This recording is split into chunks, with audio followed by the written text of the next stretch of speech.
nire-review po kasi namin every time nanonood kami. So, bro, yung blockings mo dito.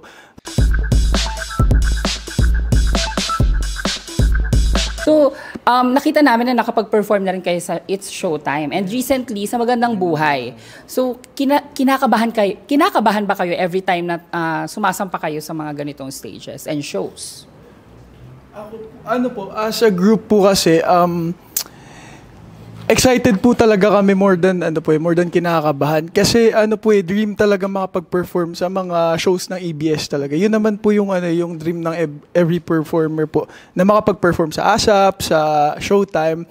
And yun nga po, gaya din na sinabi ko kanina sa isa naming interview, we take one step at a time po sa lahat ng bagay. Kumbaga parang at this show may nakita, nire-review po kasi namin every time nanonood kami. So, bro, yung blockings mo dito, sa rehearsal, ayusin namin yun para dun sa another performance, maayos namin siya. Parang gusto namin na may improve siya every performance kasi naniniwala din naman po kami na kalaban lang din namin yung sarili namin sa performing. So, sobrang nakaka-overwhelm din po talaga kasi, alam mo yun dati, sobrang TV lang talaga lahat, 'di ba? Tas ayun lang talaga yung lagi mong pinapanood, Showtime, 12:00.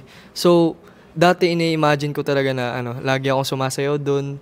Tas ngayon nangyari na talaga. So, sobrang nakaka-overwhelm. Diba? Another manifestation. Manifestation. Very good yung ginagawa nila, nag-uusap talaga sila na yung blocking, gano'n.